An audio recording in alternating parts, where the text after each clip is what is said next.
Hello everyone, my name is Derek Marshall and I am the musical director of the Clarion Singers and the host of this particular program, Wondrous Love. This program will feature anthems, madrigals, love songs, and spirituals.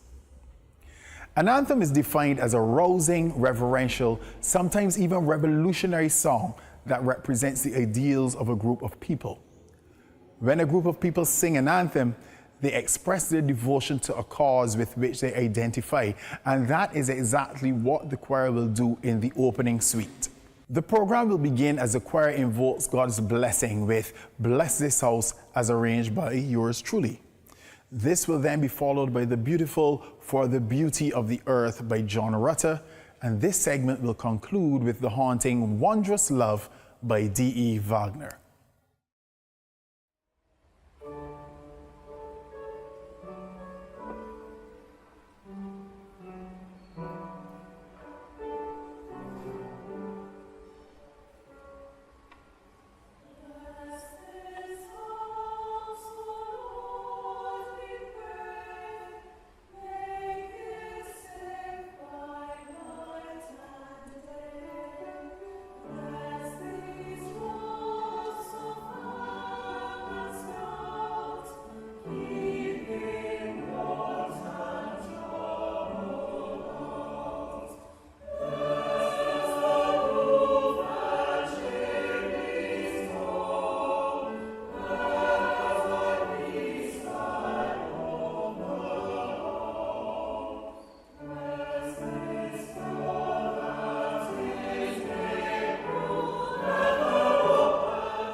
The madrigal is a part song for several voices, especially one of the Renaissance period, typically arranged in elaborate counterpoint and without instrumental accompaniment.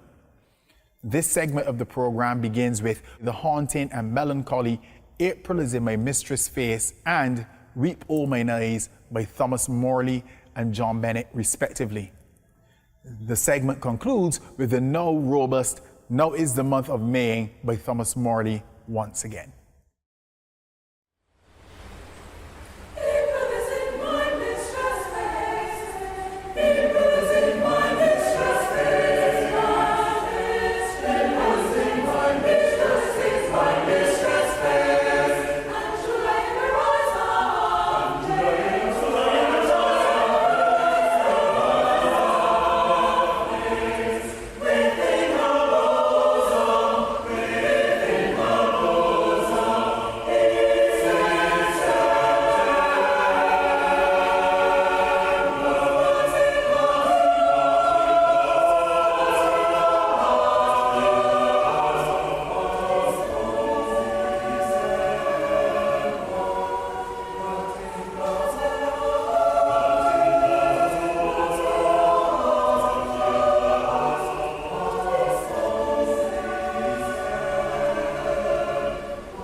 Ladies and gentlemen, boys and girls, people of all ages, welcome to another edition of the Sonic Podcast. I'm your host, Neil, joined as always by, well, people.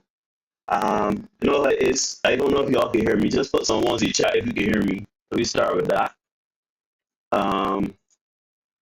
Then now I got to try to see if we could get the dog in here. Let me see if I can right. There she is. Dr. Carrie? Hi, I'm here. You can hear me? All right. Yes, I can. Let me see where Derek Marshall is now.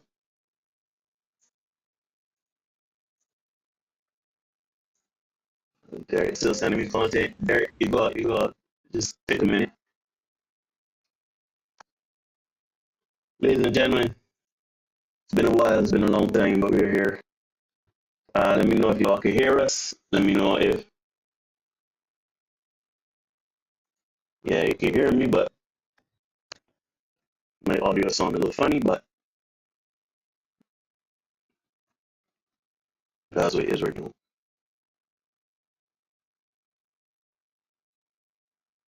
I don't know why, but let me try something. How the people, man? What's the something going? Don't be shy. Don't be how everybody doing, man? How's everybody doing? How you doing, man? Dr. Carrie, how you doing? It's been a while. Dr. Carrie, you hear me? You hear me? Yes, I can hear you. I was just making sure my audio and everything works. Okay. I good. I just tired. Mm-hmm. Since you touched on your place, you've absconded. You've gone into hiding. Work. Mm-hmm. Conveniently. All right, as we wait for Derek, let's catch up with the people. How have you been? How's your new year? How's life going? Talk to you people. New Year has started off really busy. Like I said, work is seriously contracts, coaching clients, consulting with business. It's going. It's good. Fruitful year, hopefully ahead. Yeah. How about you? Everything's going well, The work is stressful, as per normal, as per usual, as Derek would say. Yes. Other than that, I train a boy, but I see what people say. Um, yeah. So Ah. I hear with it. Oh, Yes, I. she's all right. Any crime. Lady Crank, Lady Crank. Yeah. Let me see if we can get everything organized proper. Just let me know if you're hearing me good. Yeah, to me, it's only out right. It's only good. Good, good. I am here. I am here. I'm ready to crank. People in the place. Yeah, people are here, but they're playing shy. They don't want to. I don't know if they don't want to speak or anything like that, but they are there. Um, Yeah. there you go. But it's it.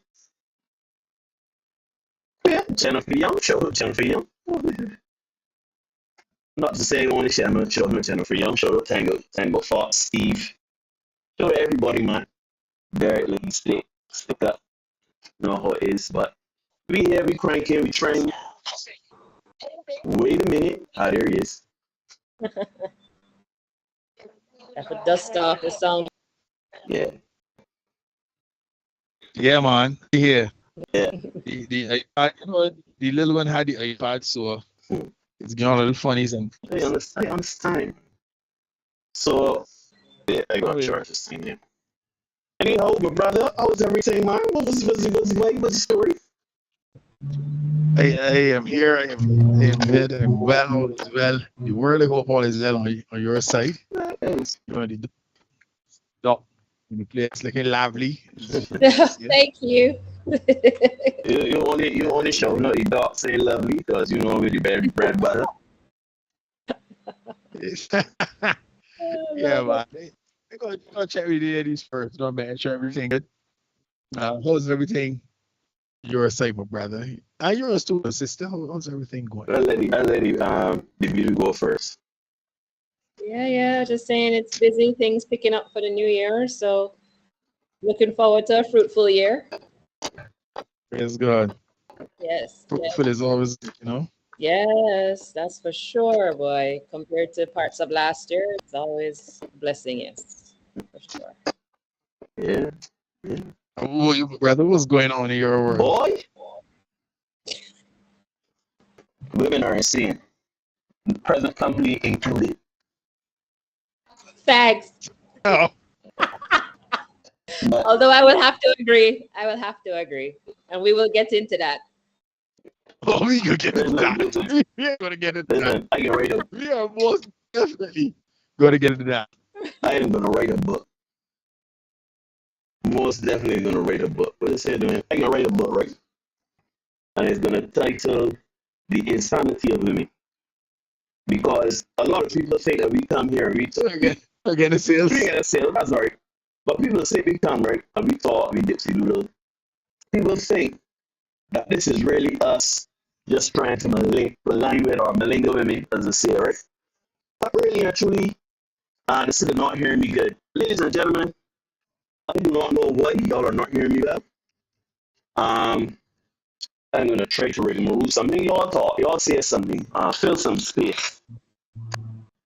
Yeah, man, I can do that for you. What I will say, Neil, in response to that is that people do seem to think that we just come to hear remote and this malign women. But that's most definitely not the case. I was giving this some thought as I was preparing for today's show. It is a case of, we need men to know. We need men to know.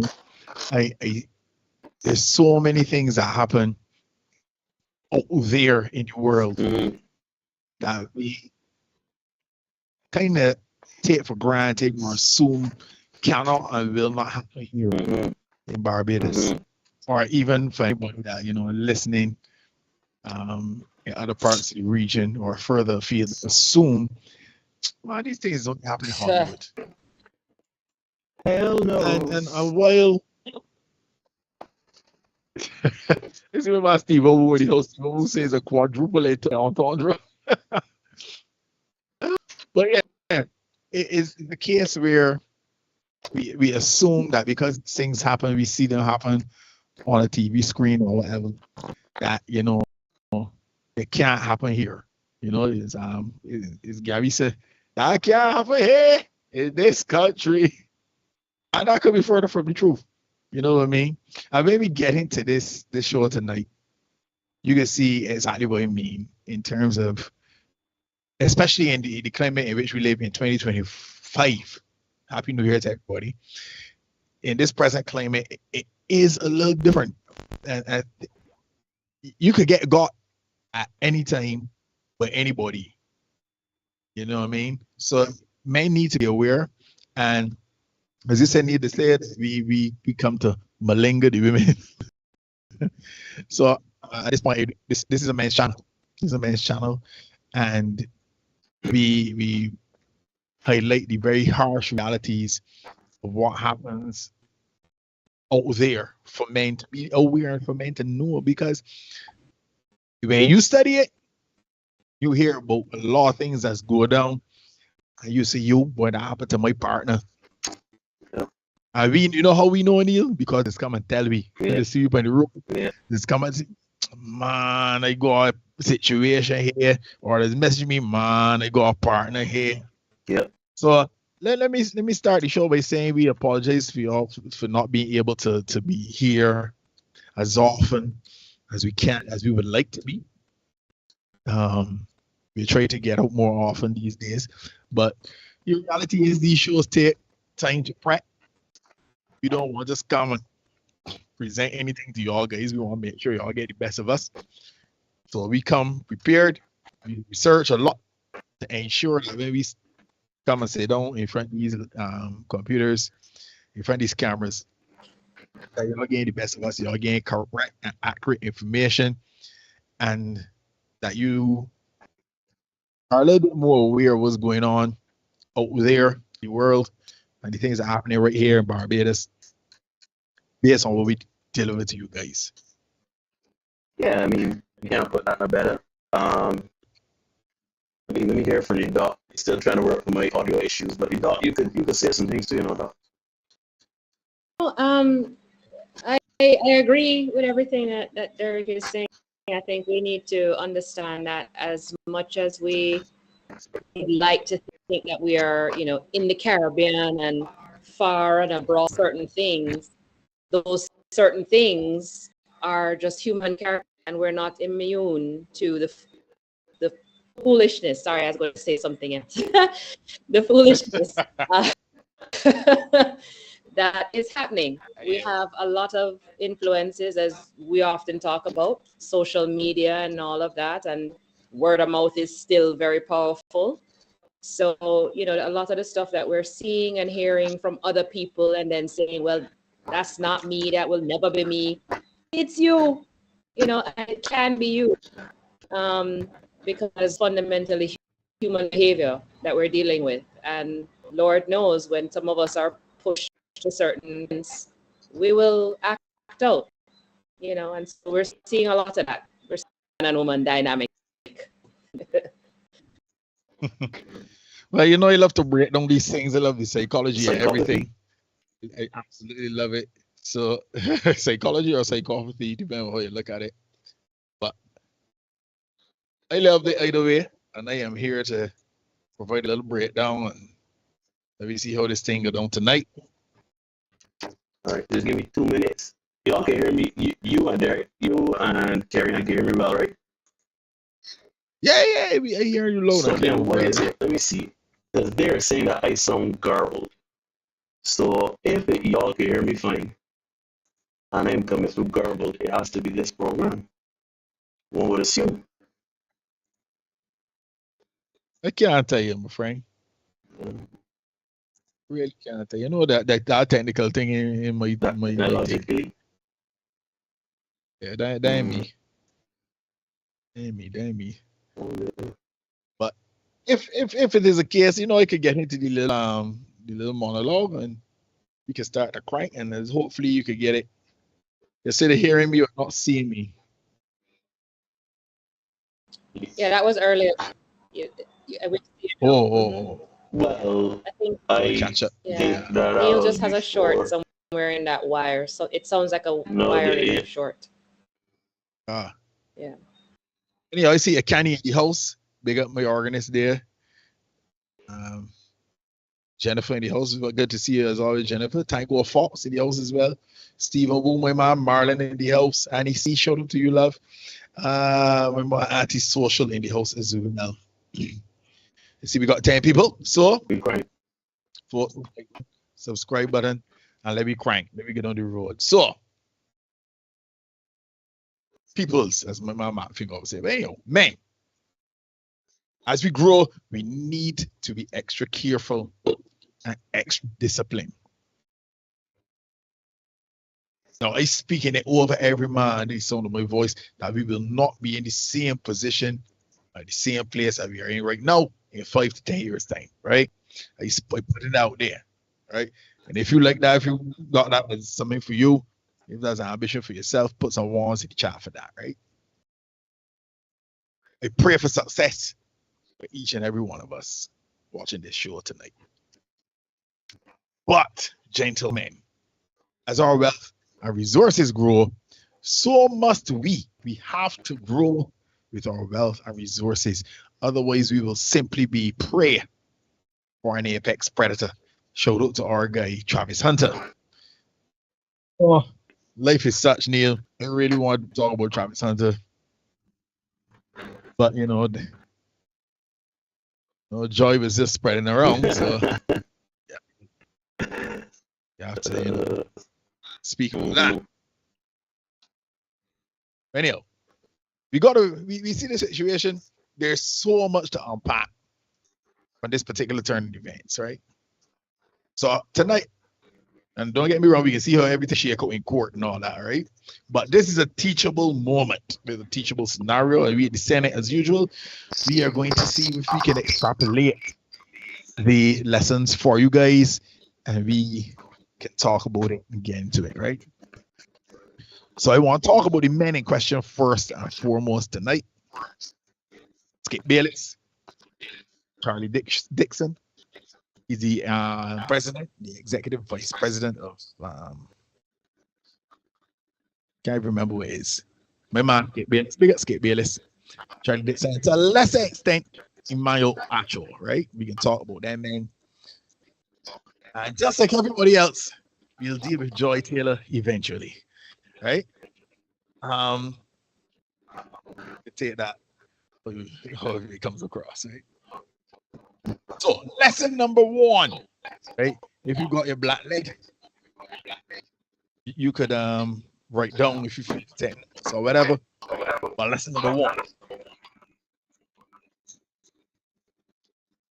Men must move righteously, especially in leadership positions. Let me repeat lesson number 1. Men must move righteously, especially in leadership positions. Every man under the sound of my voice works with or interact with women at some point in the professional life. Gentlemen, you need to keep it that way, professional.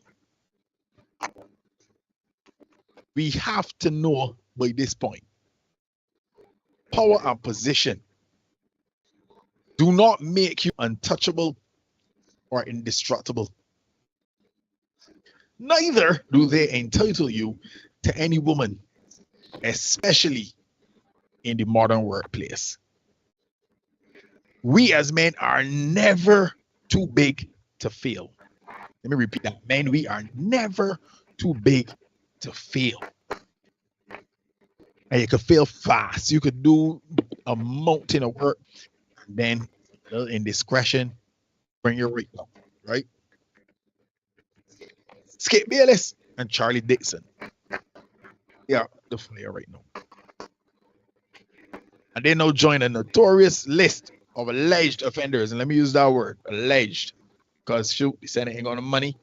So do we keep that word in thing here? Alleged, right? Alleged offenders like Harvey Weinstein, Vince McMahon, Bill Cosby, and most recently, Diddy, right? So let me get into the article, Neil. Let me get the skip article on screen for the people. They will read it for them. You can just let me know when they can go. Right, just one second.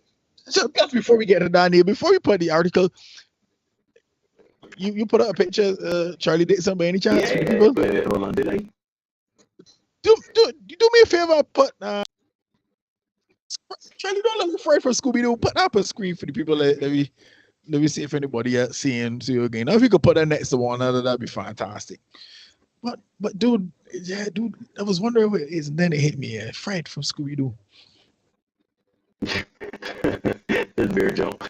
Yeah, if you can see it, just put some ones in the chat if you can see it, right? Anyhow, folks. Yeah, there it is.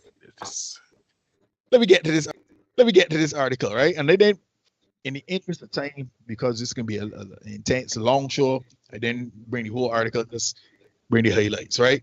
So the highlight, this one for the New York Post. I know we love the New York Post here in the Senate because they give the wildest articles. And this one reads, Skip Bayless accused of offering Fox 1.5 million, yes, I said million, for sex in bombshell lawsuit. Skip Bayless, a longtime sports commentator and former co-host of Fox Sports 1's Undisputed, was sued by a former hairstylist with the network and accused of offering her $1.5 million for sex and inappropriately touching her. Nushin Faraji alleged that the 73-year-old Bayless, 73, whose hair she cut after getting assigned to the Undisputed show, gave lingering hugs after each haircut, putting his body against her own, pressing it against her breasts, according to the lawsuit. He then began to kiss her on her cheeks. The lawsuit continued. Ms. Faraji was uncomfortable with the physical contact and would make excuses to leave right after the haircuts. Mm-hmm. Right? So that's the big thing. That's what bring everything out in the open. Got everything skin out, right? Now, it's important to know Jason Whitlock, he did point out that when he was working at Fox Sports 1 at FS1, that he would see Skip Bayless and Miss Faraji together often. Obviously, she's a makeup artist, she'd cut in hair and stuff like that.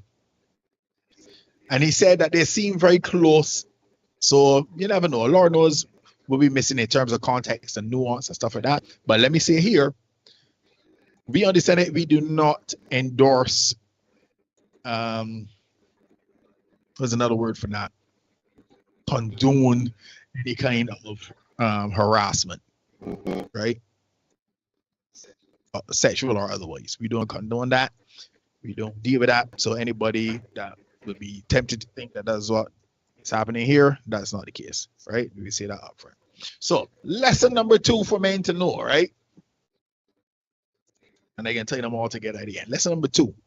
This is for the men and the women to know. Equality is a myth. Right? Equality is a myth. Don't get triggered. No, if on this sound of my voice don't get triggered, let me explain. Give me a minute, all right? Let me forget all the talk about this equality thing, right? Why? Because women will always align themselves with men who can provide for them.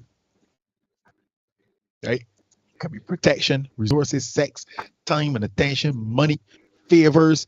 Women will align themselves with men who can provide.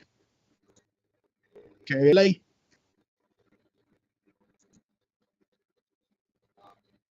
Dr. Carey still here? No, I'm here. Sorry, I was slow. No, it's not a lie. It's truth. Truth. Yeah. Just checking, right? And this is universally true. Since Adam was a lad and the rock of ages was a pebble, right? This will remain so ad infinitum. It is not changing. Women always look up for their men. That's why they want men that taller, they want men that bigger, they want men that stronger, they want men that got more than them, long and short, right? So let me keep it a start now. Let me get into the nitty gritty. It is infinitely easier for women to get by in this life if they want to. Oh, loss, I know they come in. You can hear all kind of triggering or misogyny and all. No, this channel we deal in reality, right? I got a partner of mine, right? See in a hot minute. We used to play basketball together. I think he said his dad was on his last days, and he said to him, they call his name. Anyhow, he said to him, "Come and get the my bank book." And then this was a bank book. It was an ATM card. Get the bank book. Go down to the bank and take control of this money that I got down there, right? This money for you.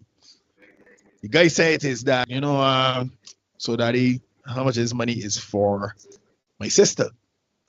The man said to his son, if you're going to take this money and give it to your sister, let me know so you could go and drink it out. This money is for you, right? A woman will always get by. This money is for you, right? So don't bristle when you hear that statement, ladies, right? Men don't have the option to toot it up, to move up. We don't have that option, right? They have to put in the hard yards and work for a spot. So when they say the equality thing is a myth, men acknowledge that it's a myth. Women acknowledge that it's a myth, right? We got to work as men for what we want this life. Look at the situation at FS1. All the men who get to sit on the panels and then different sport shows, they have had to achieve some level of success in their respective fields in order to get a seat at the table. Shannon Sharp, when he was there, Marcellus Wiley, we kept to here in a minute. Emmanuel Ocho, we can here in a minute too. Paul Pierce, Keyshawn Johnson, all of them are former players and pretty good ones too, right? You don't make it to the NFL or the NBA if you don't know what you're doing, right? You got to be a top drawer man. Skip Bayless, no. On the other hand, the journalist say no. We got Skip Bayless, Stephen A. Smith, Colin Cowherd, my dog, Chris Broussard, my guy Rob Parker, right? These men got years in the game. When you hear these men talking, they were covering games. Rob Parker covering games in early 90s, in the 80s. The old, yes, but I got years in the game. And they cut the teeth in them years. Joy Taylor was a bartender and a radio host. And in less than a decade, she got you on TV show. So let me be very clear, right? Let me be clear again, because again, we get label news. So let me be very clear. There are many women in the world, all over the world and other places, who put in the work and big respect to them. But when we got situations, we got this situation here now that unfolding before us, those women get passed over as well, right? But we can get to Joy Taylor in a minute. Let me get Mr. Acho. Let me get his clip on him, because it is important to note a guy like this, right? These men, the men that Mr. Acho is going to represent here now, these men are dangerous, in the immortal words of Cassius in the Julius Caesar play, right? Brutus, when the conspirators went to Brutus's house, Cassius was lurking in the background. Brutus said, yon Cassius has a lean and hungry look. Such men are dangerous. And Mr. Acho is most definitely lean and hungry and a dangerous man. So let's hear what Just got done with rehearsal for the new show Speak, and I got to take a moment to shout out my co-host Joy Taylor. A woman, a black woman, daily show, sports. Do you all realize how hard it is to get into the position that she is in? So often there's misogyny and sexism running rampant in sports, and we don't even care what women have to say in sports. Joy is not only in the position on television as a woman, as a black woman, but as an opinionist. So not just asking men what they think, but providing her own unique and distinct insight.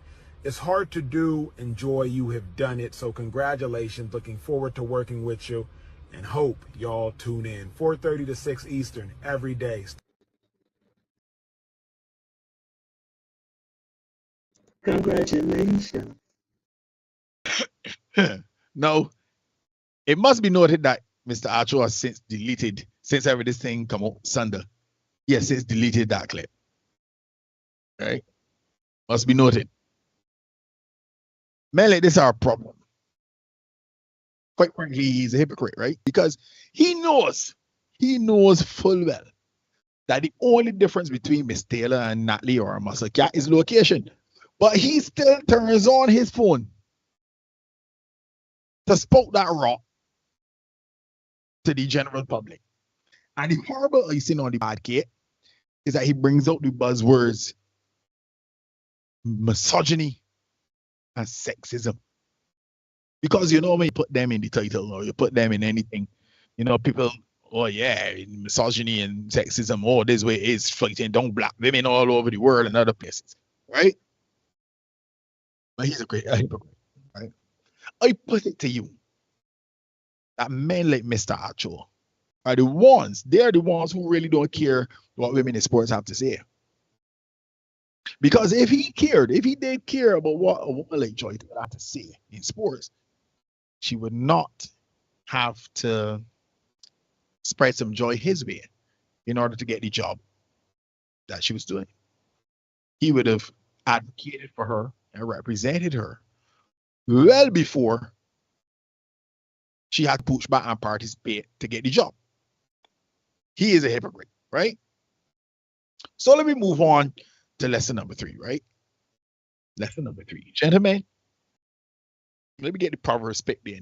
We can just go to the Bible for this one. Proverbs 25, verse 28. Hath no rule over his own spirit. It's like a city without walls. Men, he that hath no rule over his own spirit is like a city without walls. Yeah. Men like my man Fred, Charlie Dixon, they are like the proverbial city without walls. Hey, just let anything happen. Corey Holcomb can be a little crass. And he said that when you allow, let me get it right. He said, if you pay 5 soldiers, you have 5 soldiers to guard a property. They will guard it based on the training and everything. You can't beat that security. Right? But if you allow a slower in the midst of the 5 soldiers, all hell gonna break loose. Right? All hell will break loose. And our guy Fred, Charlie Dixon, allowed this woman who had no right being there to not only come in, but to bring destruction to his doorstep. What do you mean when they said destruction? She destroyed his livelihood. But he'll probably get fired. If he get fired already. Do you get put for suspension or administrative leave or something like that, we'll call it, and then they just won't renew your contract, right? So he livelihood destroyed. Professional reputation destroyed. Marriage, more likely, destroyed, right? Marcellus Wiley, he's investigating the possibility of his own legal action against FS1 because given how his particular circumstances turned out with FS1 and then everything in light of this lawsuit, he thinks, and people are advising him, that he could have a case against FS1 as well. So not FS1, because Charlie was not disciplined. FS1, no caught up in all kind of legal negotiations and expenses, unnecessary legal negotiations and expenses, right? And guess what? How do we know? Because they said it earlier that she really had no right being there. How do we know that this lady had no right being there? She was not qualified to be there. If she was qualified, she would not have had to allegedly push back and participate, as I said earlier, right? And she would not have had to spread so much joy to so many people in the office. Which brings me to lesson number 4, gentlemen. Make your choices with your brain and not your penis. Let me repeat that. Make your choices. Choose with your brain and not your penis. I know we get caught up. And let me admit, as I've gotten older, this is a lot easier for me to do, right? But when you're young, dumb, and full of cum, it's a little harder to make accurate, sensible choices, right? But this is something we need to learn as men and learn it fast. We have to. Otherwise, it is pure problems, pure disruption. I ain't gonna put it wrong. Trust me. Learn to think with the big head, fellas, not the small one, right? It's get easier as you get older and you got less testosterone, right? So put it that way. Lesson number 5, fellas. Know the difference between what is a good time and what is a long time. Know the difference between a good time and a long time. Men will be men. We will be men. Don't care where you put me. We will be men, right? Be competitive with each other, just as a matter of course. It could be sports, cars, or money. We will compete. But it's even worse when you add women to the mix. And if that woman is a bit shady, we got problems for sure. That sounds not how it works when you deal with a woman that is shady, right? Just to bring a biblical reference for any of the people in the audience who, use scripture as reference as well, right? Weak men and shady women. When I say weak, I don't mean physically weak, right? Weak men and shady women are a terrible combination. Terrible combination, right? We operate differently when women are around. The competition is big up. So imagine now you in a hyper competitive environment that is sports related, right? Because the time go fast talking about sidebar. You can get to a sidebar in a minute, ironically, right? But it's sports related. Them is sportsmen, sports fans. FS wall full of testosterone, don't care how you swing it. And then you insert this lady who is shady at best. You play it that way, right? So when the adrenaline kick in and the testosterone kick in, and we have a lady in the midst who is, you ever think back to your days coming up. Because mostly people here and this sound of my voice, they are in our cohort, Neil, Dr. Kerry. So we all in roughly the same age bracket, and you would always know that you go in your line and there always be one lady, depending on the circles in which you are, there'll be one girl in the two, you know that she had dealings with a couple of the fellas in the group, right? And then suddenly you realize this man is speaking to that man, and the group bracket men done talking, nobody in line anymore, right? That's what happens when you got one shady lady and a couple of men competing for the same shady lady. So fellas, choose your circles carefully. Carefully, right? So now we come to Joy Taylor, the false tour girl, right? So before we go any further, right, let's hear her perspective so that we can have a lens through which we will assess everything that we're going to hear about in this lawsuit. So Neil, let's hear the Taylor's perspective before we go any further. Folks, this is the Senate Podcast. Hit like, subscribe.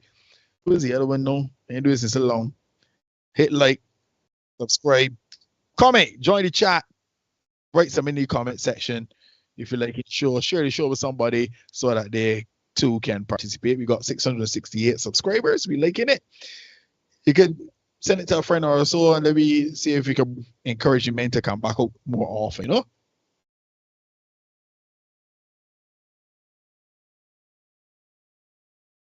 Yeah, hearing you. Let me see if we can get. Let me hear from Miss Taylor, her perspective, so we know what we talk.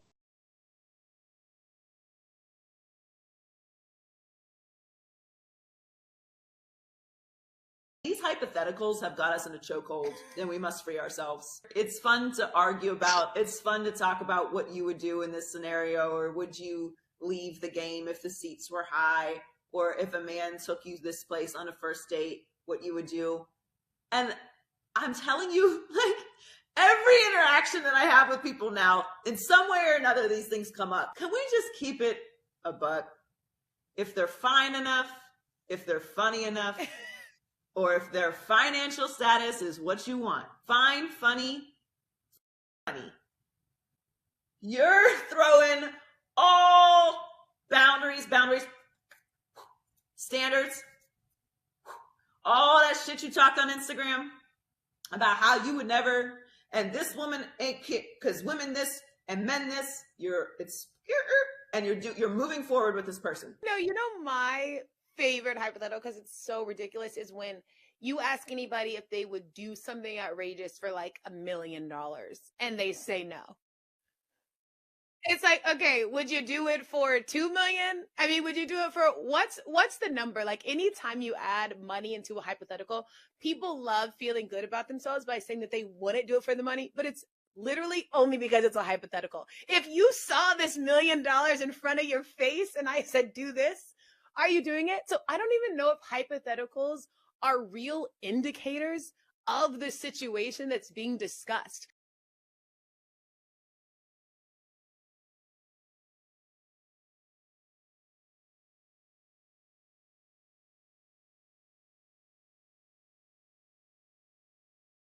Yeah, we back there, Neil? Cool. So we heard the young lady's perspective. Pay respect to her. Get it how you're getting it. You know what I mean? As you think, do you think? I want to get into the lawsuit now, because people are wondering. I had a discussion with a friend of mine last night. She was saying to me, but she's just an adult woman having sex with who she feel like, narrowing with that. And I suppose that kind of sort of is true. But there are some little details in the lawsuit that make it, a little bit more than just having sex with people. All right.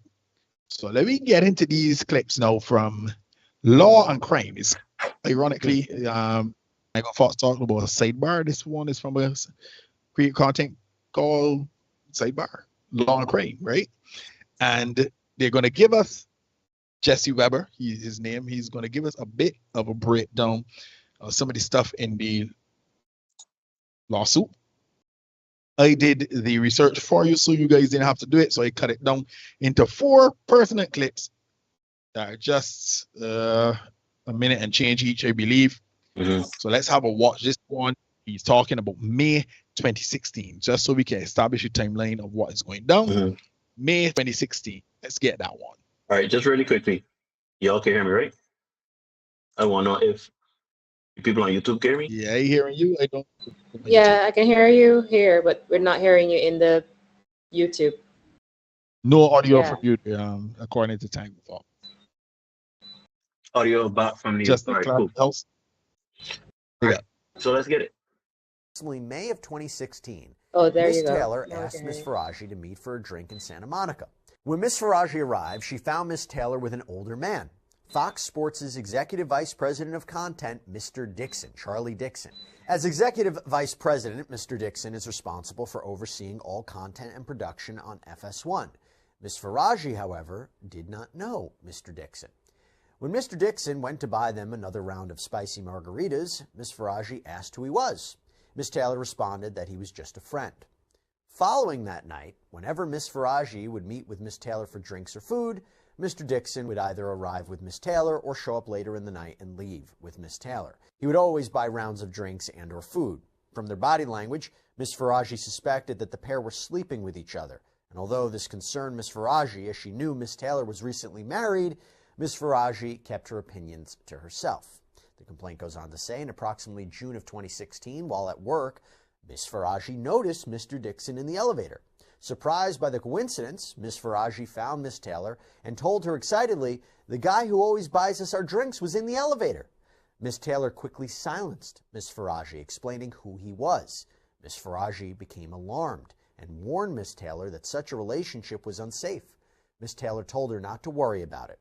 Ms. Faraji continued to be friends with Ms. Taylor, but tried to distance herself as she considered the situation dangerous as well as morally wrong, as Ms. Taylor and Mr. Dixon were both married.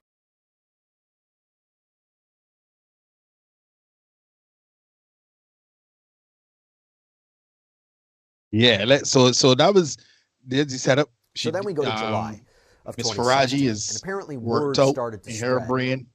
Yeah, this man that is always around.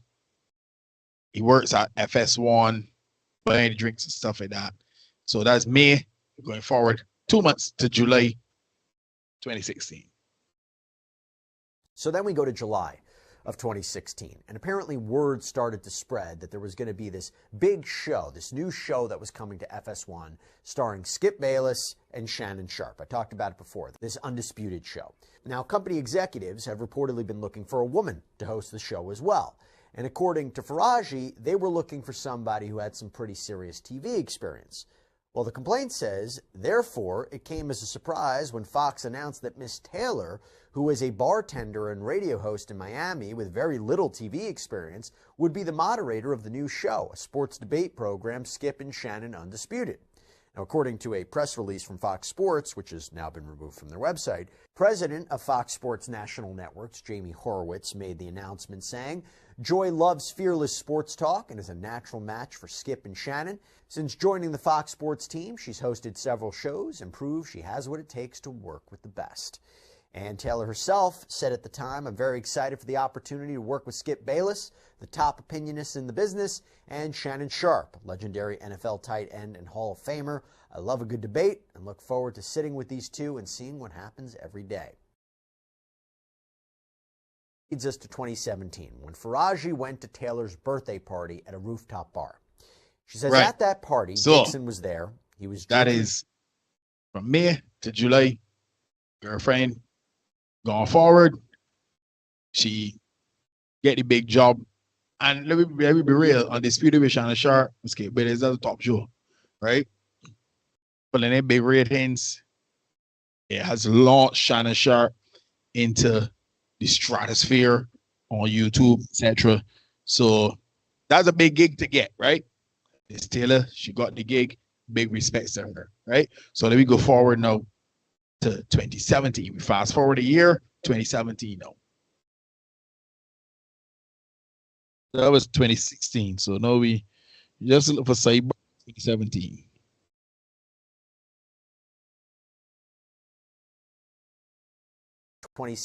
When Faraji went to Taylor's birthday party at a rooftop bar. She says at that party, Dixon was there. He was drinking heavily. She claims he approached her, started touching her lower back, and asked if she wanted to do shots.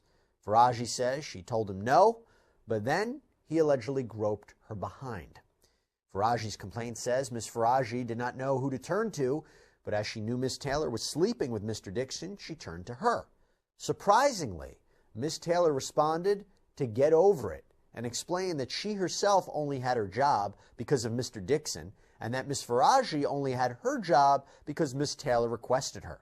She warned that Mr. Dixon could take both away. Now, this was not the only time that Taylor reportedly wanted Faraji to, quote, get over incidents involving her coworkers. You see, Faraji lays out this other incident where a female talent member, just called Anonymous in the complaint, had lunch with Faraji. The complaint reads there, Anonymous told Ms. Faraji that she would no longer be with Fox as Mr. Dixon told her that she would need to have sex with him if she wanted to renew her contract, but she had refused. Anonymous further conveyed that 1, Mr. Dixon was doing this to other women talent, 2, she should warn Miss Taylor to be careful, and 3, a talk show host had recently reported Mr. Dixon. So following the lunch, Miss Faraji called Miss Taylor to convey what Anonymous had stated. Ms. Taylor responded that no one gives an F about Anonymous or the talk show host who had reported Mr. Dixon. So quite the allegation there. And again, according to Faraji's account, despite Taylor allegedly having this affair with Dixon that led to a divorce, according to Faraji, it appears this relationship was ongoing. And she claims that in 2018, Taylor's new fiancé broke off their engagement after, quote, learning of Miss Taylor and Mr. Dixon's sexual relationship. Miss Taylor's then fiancé broke off the engagement and threatened to go public with all that he knew. On information and belief, Mr. Dixon paid for the wedding deposits in an informal exchange for her fiancé's silence. She doesn't just... Yeah, so just so everybody up to speed, and you ain't missing nothing. To go to a party, my friend make some advances. When Miss Faraji brought it up to Miss Taylor's like, yo, just don't mess any money. Let me just keep it trucking, get over it, and let me go forward, right? Don't dig nothing. And the relationship has impacted her first marriage because the first husband picked up the vibe, something going on with she and this man, so he done with it. And now the potential second husband, fiance, he's saying, I can't live without neither. That's too big for me. He got your heart for it. He exit too. Gone. He got hard for that. He gone. So now we fast forward to 2020. All this time, oh, by the way, did y'all catch that my friend, like he was willing to pay for her engagement and her wedding plans and stuff like that? Did you catch that? Nah, that's bad. There's some nasty work going on, right? Anyhow, let me fast forward this sidebar 2020, right? These are the currencies in 2020. All right, let's get it. She doesn't just allege this, she also alleges that Dixon may not have been the only Fox Sports 1 employee that Taylor was having sex with. In approximately February 2020, Miss Taylor asked Miss Faraji to meet her for lunch in Beverly Hills. When Miss Faraji arrived, she found Miss Taylor with a man, Emmanuel Acho. Miss Faraji did not know Mr. Acho, but could tell that the two were romantically involved. A few months after meeting Mr. Acho at the lunch, Miss Faraji noticed him in the hallway while at work. Miss Faraji later asked Miss Taylor if Mr. Acho also worked at Fox. Miss Taylor confirmed and explained that she wanted Mr. Acho to eventually recommend her on the show Speak for Yourself. Miss Faraji became alarmed and warned Miss Taylor that she should probably not sleep with Mr. Dixon and Mr. Acho at the same time, as Mr. Dixon is a very powerful man that may become very angry. Miss Taylor told her not to worry about it. And this part's important.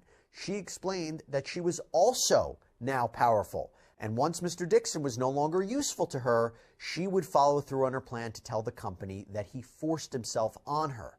She would not allow herself to be forced out by Mr. Dixon like other women talent. That power dynamic, again, very, very important. That power dynamic between Taylor and Faraji is so important because Faraji felt, or the allegation could be, that she felt Taylor was gaining more of an ability to get her way. The plot thickens. Yeah. So you hear how the thing going down, right? So let me make sure that we got the details straight, right? Allegedly, we need to say that up front because again, saying ain't got no money. Allegedly, Miss Taylor was sleeping with boss, with my friend, right? And the talent, Mr. Acho. And she was planning to accuse the boss of misconduct in an attempt not only to defame him, but to impact his livelihood, most likely benefit financially in the process. As I said, nasty work. Horrible work. Right? But the strong, independent woman, right? That's how it goes. Don't need no man. And it's interesting because I was watching a stream from Anton Daniels, and he was having a discussion with some ladies. I think it was 4 ladies, 4 men. I can't remember the split of them, right? But he asked, is it okay for a woman to sleep her way to the top? And if you heard the equivocation, the ducking and dodging, like if you're watching dodgeball, right? women can't come out and say, yeah, that's wrong. You know, just don't want to say it. I was gonna bring that clip, but I would take up too much unnecessary time, right? But I throw that out to the all. Is there a problem with women sleeping their way to the top, right? That's a question for the those of you in the chat. You can get at that one in the chat and you can let us know who you think about that one, right? No. These or this, well, the unfortunate, inevitable reality, right, man? This is the hard part here. No, this is the real hard part here for me, right? The coup de grace. Because the coup de grace, as we say on this channel, right? My challenge with situations like these is the perception that these men are victims and not volunteers. Women like Miss Taylor, allegedly, right? Very often, these women align themselves with men like that, right? Now, let me go any further. Let me say it's not to say that these men are completely innocent, right? When you look at like Diddy, R. Kelly, Harvey Weinstein, them men are innocent, right? But no, not say but those men are not innocent. However, full stop, boom, right? Let me not say that. We know that women, as I said from the beginning, women will align themselves with men who can do for them. Women on that level, Joy Taylor is not going to come and align herself with me and Neil and say, oh yeah, when it look good, so you want to deal with it. Nah. She said her perspective she offered, if you look good enough, she said, Fine, funny, and financially up there. Correct. There we go. Right? So if you got something that could benefit, right? They will align. Does that mean that they should be mistreated? No. Indeed not. We're not saying that. Right? But the challenge with this is that these women volunteer for these positions, right? Accept the mistreatment, right? They accept the benefits associated with being with these men, accept the mistreatment with it, right? Once the benefits are coming, right? Then when the relationship ceases, it's like, well, let me benefit now on the back end as well. So you get the benefits up front. And while you get the benefits, you cool with it. You cool with mistreatment. You cool with this. You cool with that next third, right? And it's funny because I had this. I wanted to bring up this topic when the whole Diddy thing last with Cassie and stuff like that, but the man can't find the time to do a show, and it kind of put it down, and up pops this particular situation now, right? Because this lawsuit was intended to bring down the patriarchy, right? And shout out to Neil. I know Neil don't like to hear about the patriarchy, right? But this lawsuit intended to bring down the patriarchy. Fox won, all the Fox Sports won, all the men there, Skip Bayless, Charlie Dixon. But lo and behold, down in the inside of these 42 pages of lawsuit is this woman doing the most heinous things, allegedly, doing the most heinous things to other women. Well, one woman in particular, right?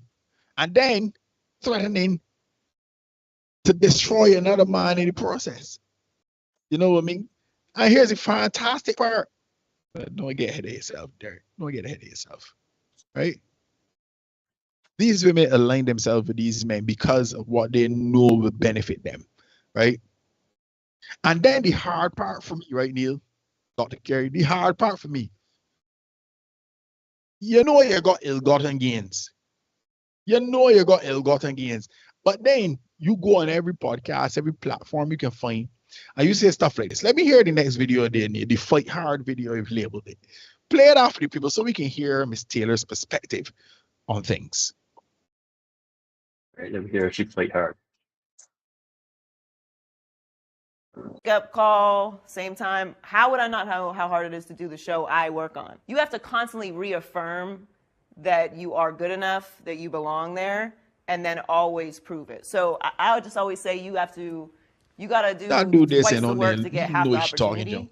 But that, to me, the mentality I've always had on it is that just going to make me better. So that's why I'm excellent. because I had to be. I couldn't be average. I couldn't be okay. I couldn't be late. I couldn't complain. I couldn't say no. Now I do.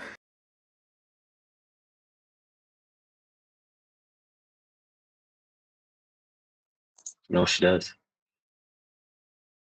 That's you know, really. So when women like that lady, that long lady there, say things like that, right? They make it seem as if they get him money on the merit of their work and not the merit of their working up, as my mother would tell you. Is as disingenuous and fake as a $3 bill, right? Because she ain't getting away with the sweater she broke, she getting away with the sweater, other things, right? But then we come to the public and gaslight people. Not only, let me be very clear, gaslight women as well. Because a lot of women will watch that and say, oh, she joined, because she giving off a very masculine boss lady kind of vibe. And women will think, oh, yeah, this is how you get by. This is how you do it. Not knowing that, but yeah, girlfriend, you know, spreading joy and people and full of glory, right? Not understanding that's how she get him by, right? So she volunteers to be associated with these kind of men and then benefit like that. And if she would own it, all would be well and fine with me. I'd be cool. I don't got a problem. If she was to come out, if she was to sit on that podcast and say, I do what I had to do to get by. I come into the game and I ain't had no journalistic qualifications. I ain't playing a sports, but I do what I had to do and I do who I had to do to get by. Because the way to say things without being disingenuous. If she said that, I did what I had to do this to get by, I hear no. Thank God for the victory. I ain't going back to what things that you had to do. If she owned that, cool, straight, I good with that. But when you come and say, oh, I excellent because it didn't turn out late, yeah, you probably didn't. But for other things, no. Probably came early.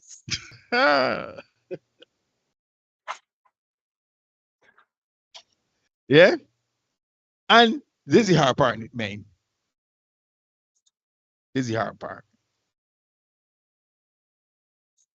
Please know that this lady has been silent since this thing break, right? Silent on all the allegations, right? Meanwhile, the internet ablaze with content creators covering this story. Sure, they even bring we. You get me to turn on your microphone and the computer for a little bit to talk about this, right? We get the Senate, like, share, comment, subscribe. But by the time I put it to y'all on the sound of my voice, by the time she comes out to make a statement, we will hear that Miss Taylor was a victim of grooming. Or the patriarchy. Wait, where you going, man? We can hear that. And you want to know how you know? I ain't seen my ass in a place to get real triggered. But this is how I know that this is how this thing gonna play out, right? There'll be no repercussions for this. Let me go to Megan Hall, Neil. Anybody remember Megan Hall? Let me get the first one from the New York Post. I know when I remember this article, but this is in it. We do things, make sure when they're covered, right? Tennessee cops included married female officer fired after repeated wild sex romps. So this from January 2023. So 2 years to the day, if you look at the date, right? 2 years ago, right? It reads, a small Tennessee police station has been rocked by allegations of wild sexual misconduct after a married female officer allegedly has steamy romps with 6 male officers, including illicit on-duty liaisons, according to reports. Officer Megan Hall and her fellow law officers allegedly engaged in wild sexcapades that included sending dirty pictures, taking her top off at a Girls Gone Wild hot tub party, and even having oral sex with two officers at the Laverne, Tennessee police station. The steamy shenanigans, in which Hall allegedly bragged about the size of one partner's genitals and claimed to be in an open marriage. Let me pause here. Gentlemen, do not embrace that foolishness. There's no such thing, the open marriage. Is that him or is single? Don't endorse that nonsense. Let me return to this. Correct. Not only led Hall to be canned, but led to the firings of Sergeant Lewis Powell, officer, etc., etc. 2 other officers who allegedly had romps with Hall kept their jobs but wound up suspended, according to the reports. The extracurricular trips took place at hotels and parties at other officers' houses and on a boat. When I hear this here, right? When I listen to this here, hotels, parties at other officers' houses and on a boat, right? So that's 3 different locations at least. While Hall was also accused of performing oral sex on Paula Shields while on duty at the police station and police gym. So that's 2 more locations, make 5, according to the December 28th internal report. Officials began to look into the swinging personal lives of the amorous officers when Laverne Mayor Jason Cole received a tip that Hall was sleeping with several fellow officers and had a threesome with Magliocco and his wife, among other claims.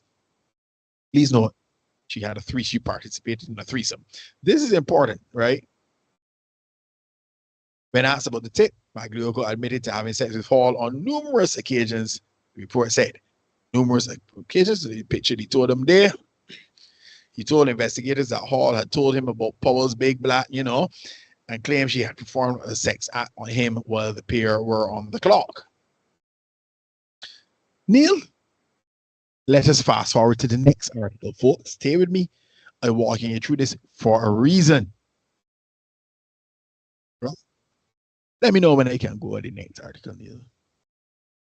Fired Tennessee cop Megan Hall claims she was sexually groomed in lawsuit. Please note the date, 2023, 2 years ago, February, though, right? A great date, February 28th, 2023, right? Good date. Big up the sweetheart. By the way, darling, go and take your medication. You got something to take, right?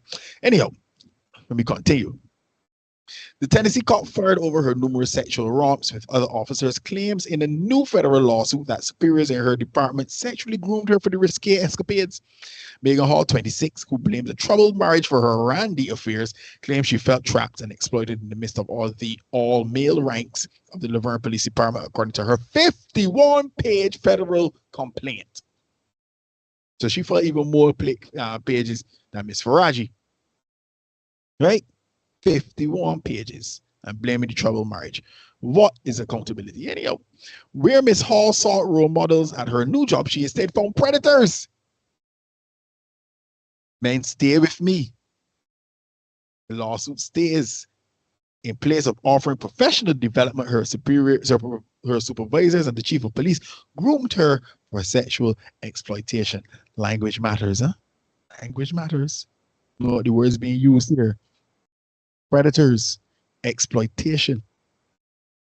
They colluded in using their authority to systematically disarm her resistance and entrap her in degrading and abusive sexual relationships, even sharing tips on the best ways to manipulate and exploit her. The suit claims Hall, who had a history of mental illness, jeez, already even mental illness comedy right now, felt trapped, and in an attempt to escape, she nearly killed herself. Was she choking on? Okay, Hall was fired in January after the word of the steamy sexcapades, and with 5 other cops became public, with those officers who also terminated from the department. In an interview during an internal investigation, the young cop admitted she performed sex acts on duty and on police property and had a threesome with one cop and his wife. My mom Marlon says, to be fair, she can comment and was probably advised not to. And she probably was, right? Probably was. Neil, can I go forward? We got one more. We got one more for. Can I go forward? Let me go forward. Ex-Tennessee cop Megan Hall, fired over sex trysts with 6 other officers, settles federal lawsuit that will cost city whopping $500K. Please note the date, March 21st, 2024. I mean, 50 years ago, last year. Right? So between January 2023 and March 2024, that's well, 14 months.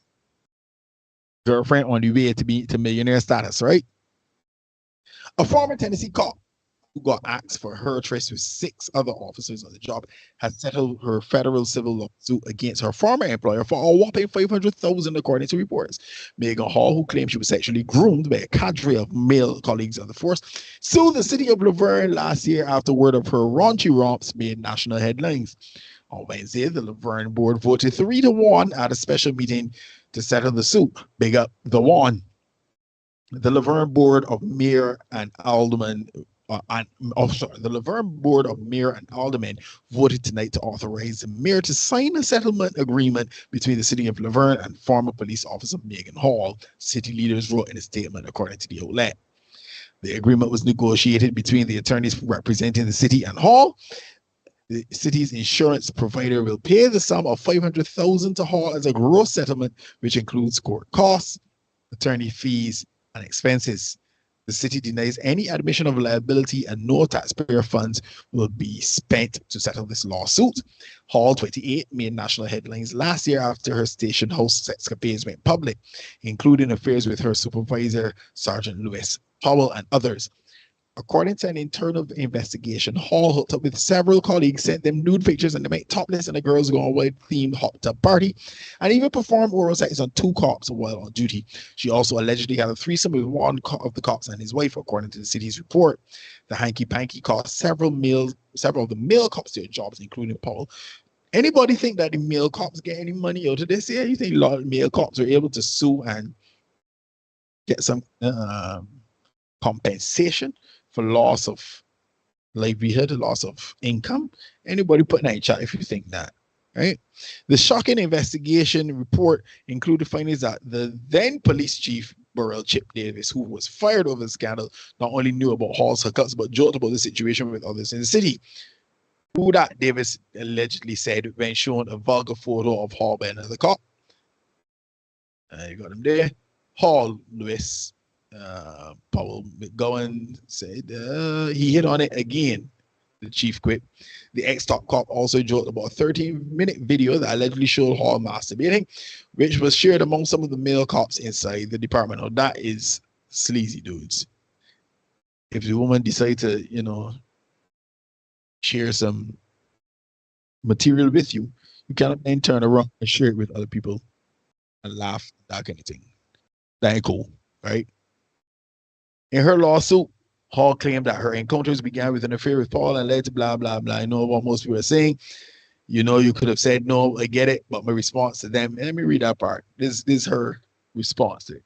I know what most people are saying, she said during her first public comments about the scandal in March 2023. You could have said, no, I get it. But my response to them is, I did say no, and Powell wouldn't take for an answer. Eventually, I gave in from pressure. Hall's lawyer, Wesley Clark, said last year that the young ex-cop never had a chance. Megan wasn't looked at like a rookie cop to be trained and promoted. She was looked at like a piece of meat to be sexualized and exploited. Officials did not immediately for the post. Hall blamed her randy behavior on a troubled marriage. So between the troubled marriage and the pressure, she's doing this despite Laverne's mental health, right? One board member refused to sign off. What message does that send to all the other employees? It's sending a message out to everybody in the world that says, come to Laverne, sue Laverne because they're going to settle, Waldron said. And that, it wasn't in the article, but that's the most salient parts of it, right? Gentlemen, if you are, right? Because we had a good laugh at that chick, right? But by the end of the day, she had the last laugh, and she was body giving a head start to millionaire status, right? 500,000. If you ever see 500,000 in this chat, put some ones in chat. But don't put ones in chat. If you would like, let me put it this way: if you would like to see 500,000 at any one point, you're like, put some ones in the chat, because we working hard and we don't see 500,000, right? This chick had all this extra to happen on the front end, then claim mental illness and all them things. I know she getting 500,000 on the back end, so she benefit twice. Because she was bragging about the size of the man's genitals. So clearly she had a thing with them. She enjoyed them. I know she come back and get money too. How many of you out there would like to have to get 500,000 from a former partner? Anyhow, let me continue with this here, right? Please note, folks, as I said, Joy Taylor has been silent, right? So we can wait for the mic drop when she come out, right? Please note, folks, Ime Udoka, when I remember he got dismissed by the Celtics. Yeah? We still don't know the name of the young lady with whom he was having the affair, right? But he gone through the others. Charlie Dick more than likely will be placed on an administrative leave, right? I think Skip already gone, right? But he didn't get at this point.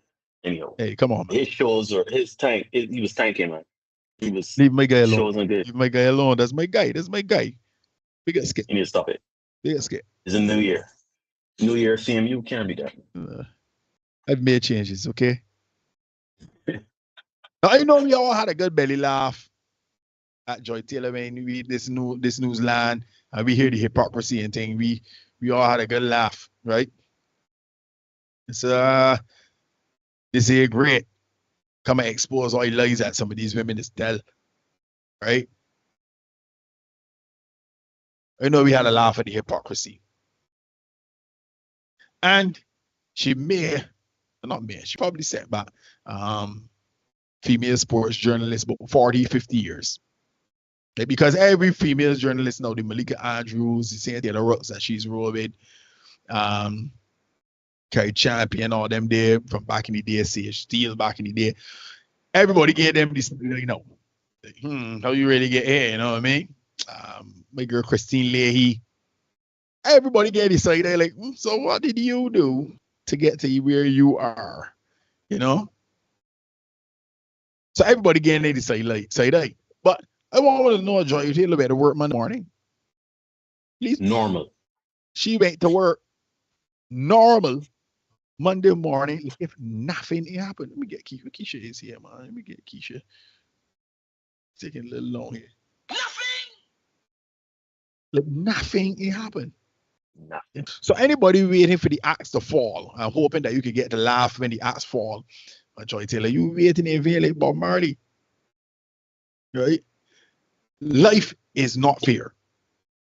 It just ain't fair. Man, please note that. Life is not fair. Ain't equal either. So in the now immortal words of Joy Taylor, fellas, get over it. Are always held to a higher standard. And we need to recognize that. Right? So gentlemen, hold to that higher standard before you take or contemplate taking the joyride. Ladies and gentlemen, you are indeed watching the Senate podcast. Please remember to like, comment, share, subscribe. We do content periodically. Sometimes it's great. Either way, I like it, Doc. Now we have conversations frequently about this kind of stuff about women and how there's double standard, hypocrisy, how women like to fake it, like they got it, work hard, etc., but behind closed doors. And it's not just women, just to be clear, it's a human trait. This is what people do. People do this, right? So I just want to be clear. But I find it interesting that we've had this conversation several times about women and the things they would do for love or for money and for status, and how, people always willing to blame men for the decisions women make, because apparently we created the game. We are the ones that gatekeep these jobs, allegedly. We're the ones that would say the price of admission is. In Joy Taylor's case, allegedly, the price was Uncle Fla. Now, Doc, tell me about your thoughts on this Joy Taylor thing, and tell me how it makes you feel as a woman that would obviously have started your career, done certain things, worked extremely hard, paid a lot of money, and here you go, 10 years ago, you could have been, tending bar. And today, if you just lay down by your back, you would have, or on top, I don't know, depending on how Fred like it, you could have been someplace big, Oh, Up in the business. Lord. The whole thing is very loaded. Your question is loaded. Derek's monologue is loaded. I don't think this is something to answer in just one sitting. This is a very loaded and heavy and layered situation. What we do as women is nothing new. There's nothing new under the sun, right? The whole concept of Elaborate. using your feminine wiles is it's what it's been called over the years, right? The mystique that we have, our figure, our fragility, our softness, our tone, our scent, all of that feminine stuff. We use it for leverage, we use it for gain, we use it for access, and that is nothing new. When we study history, queens and monarchs, I mean, this is nothing new, right? What's new about it, I guess, in this day and age, is that it's so blatant. It's so out there. It's not discreet. And we are bringing down other women with us, right? So when I say bringing down other women, meaning if a woman comes to you and says, this just happened to me and it's making me feel uncomfortable, girl, just take the stacks and go. Just keep on pushing, right? Like, what? And that goes against the hope that there is a sisterhood, that we as women have backative in each other, right? Because some of us would like to think we do as women, that we have another woman that would be our backative and be there for us if something were. Of course, many women today will tell you, nope, that's not, I don't have women as friends, and women did this, and da da da da. You hear a lot of us as women this day and age say those things because we know what we as women will do when put in a particular situation, and we don't trust, right? I've had many conversations with guy friends about when a woman does something or says something, it's really what she's not saying that you need to be worried about. And to avoid certain situations. So I think the whole thing is it's just blatant. It's not anything that's new. I'm sad for Joy that is the decision that she made to play the game. I understand that there is a price to play the game. Trust me, I know. But you have a choice. You don't have to, as my biology teacher would say, when them talk to you good, and your head swell up, your legs open up, right? Like a clothespin. And you don't have to do that. I mean, you can take the sweet talk, you can see the opportunities that so-called taking the shortcut might get you, but then there's severe consequences, right? And it's when we face those consequences that we then get into the typical behavior of, well, no, it was pressure. And so I had to succumb to this because the patriarchy. Sis, you damn well knew it was a patriarchy to begin with. And you know that because you could use your feminine wiles within the patriarchy, you played a game. But you had a choice. You could have said, you know what, as you guys say here, it's too big for me. This too big for me. I out. We all good here, right? Probably said that. Maybe she did. Maybe she did in more ways than one. But on a seriously, I think it's unfortunate that we as women are still playing this side of the game, because many of us feel that we have to.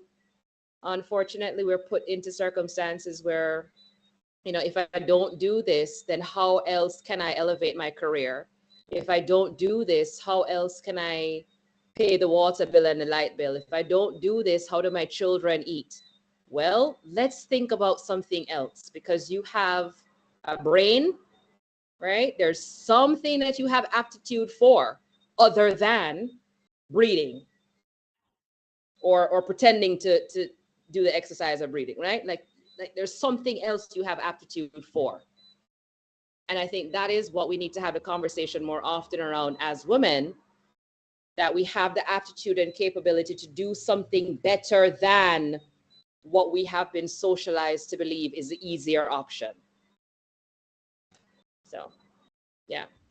That's the thing, the easy part. Because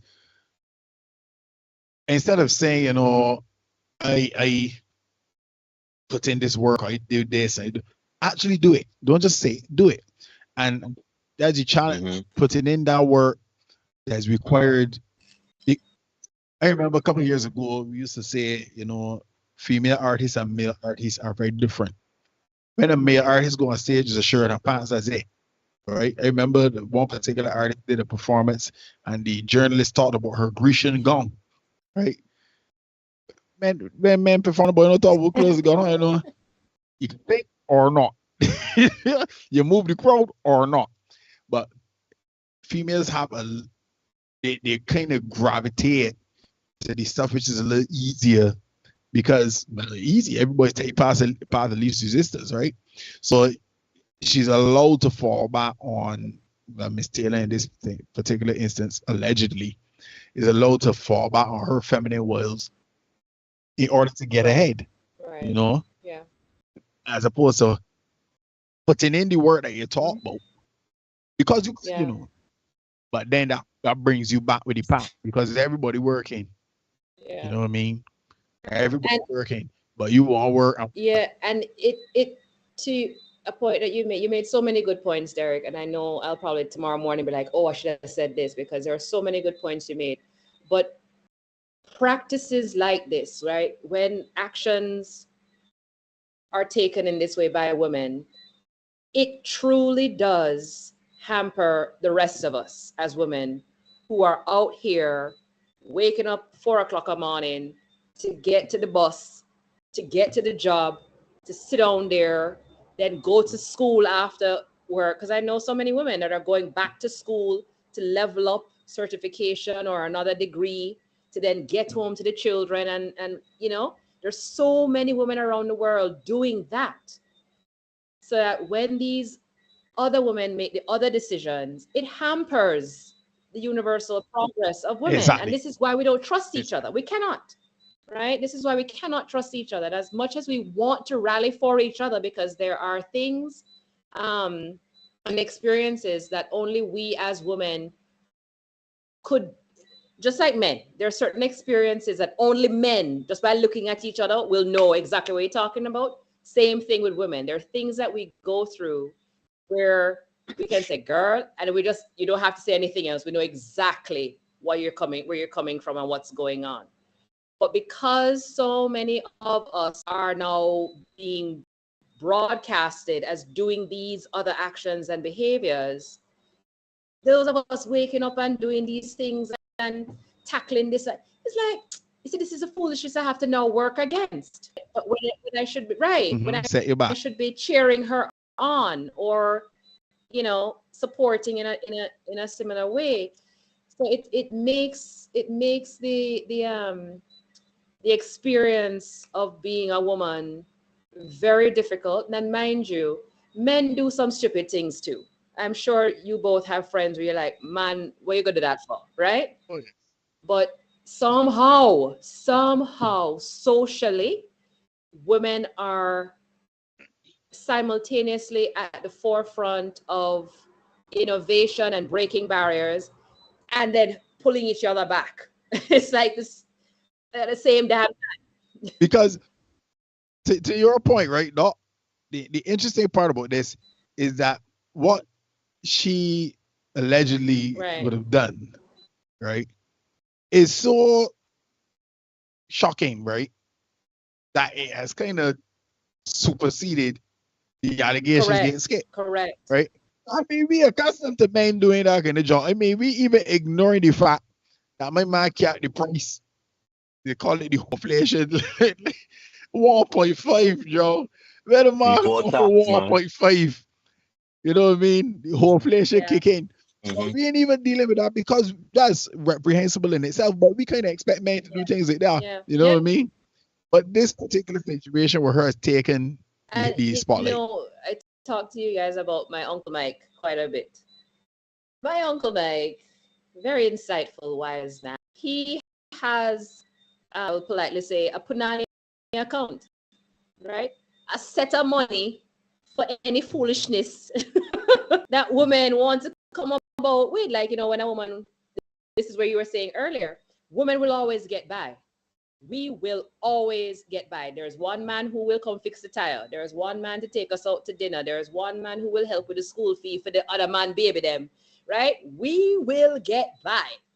And because men know that, most men are hip to that fact, they develop a stash aside money to deal with these things. So the whole tax, as you're calling it, that man already knew what the time was. He's like, put this right here, so, and any other lawsuits will come, put this over here, so for stash that. We're ready for that. Right? So And check what it's done now to the market, because it means now, as you said, men know the price, right? Price going up. Right. So a man saying, look, I can offer this amount of money. This is my disposable income here. Because we reduce relationships and so transactional. Men going into the situation, like, this is a transaction. So you want money, I can offer you money. Yeah. Yeah, these women just You know become high end. Everything. But no, here's my thing on this, right? No, I find this fascinating because they always like to blame the patriarchy, right? And they always like to say men are the ones that set up this game that has oppressed women, always keeping women down, etc. And I find it funny because the game has always been a game. Dr. Carey always telling me about the game of life, the game of getting ahead, finances, governance. It is all a game within a game within a game, right? Now, and this is the funny thing about it, and I firmly believe this, if women were in charge millennia ago and they started society, or men, history went the way it has gone, I truly believe that there would be some variation of what we got going on here, right? Because men and women are 60, I would say about 60% psychologically the same. Now, Doc, you could obviously corroborate this, or deny it. But I find it funny, right? That we want to find the boogeyman. And it's apt that you brought up Fred from Scooby-Doo. Because at the end of every Scooby-Doo episode, they pull off the rubber mask and it's Mr. Jenkins, store owner, in a, no, you're right. But we always looking for this boogeyman, right? We saw with Megan Hall, it was coercion, pressure, it was, threat of authoritarian threats. It was mental health, troubled marriage. She went down the gamut and she covered all corners to get that $500,000. And at some point, I just want people, remember, notice I said people, I want people to take accountability for their decisions. Because as much as you want to look at it as Joy Taylor was preyed upon and taken advantage of, and she was manipulated, she was mama guide, and she therefore unintentionally was tricked out of her soul, so to speak. And she did what she did to get ahead, right? The question I have for you is, she could have said no. He could have said no. Because in that Diddy case, and there you brought it up, Diddy, is equal parts men and women that get tech. There's the thing, it ain't a woman thing. People don't prey on women exclusively. No. People prey on people. Men of power, women of power, people in power prey on people. This is the amazing part to me, This is the amazing part to me. Every day, people are manipulated into doing something they don't want. Right? Whether you're selling your soul or whether you're tricked outright, etc., etc., etc. We're all playing this game called life. And at the end of the day, we got to understand certain tenets and have certain principles. Like, for me, I can speak for myself, whatever I get can be by the sweat of my brow and the intelligence space between my ears, I can work it out. What for me can be for me. I know what I do and what I ain't do. I know who I sleep with and who I ain't sleep with. I know who is the sleep with for the night And I know that's who I don't sleep with. I know everything that me, Neil Hoyters do.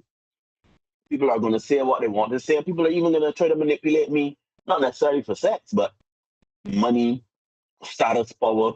People will manipulate. And I may get tricked one or two times depending on what it is or whatever. But I can always tell you that I was raised to believe if it's too good to be true, then it is not true.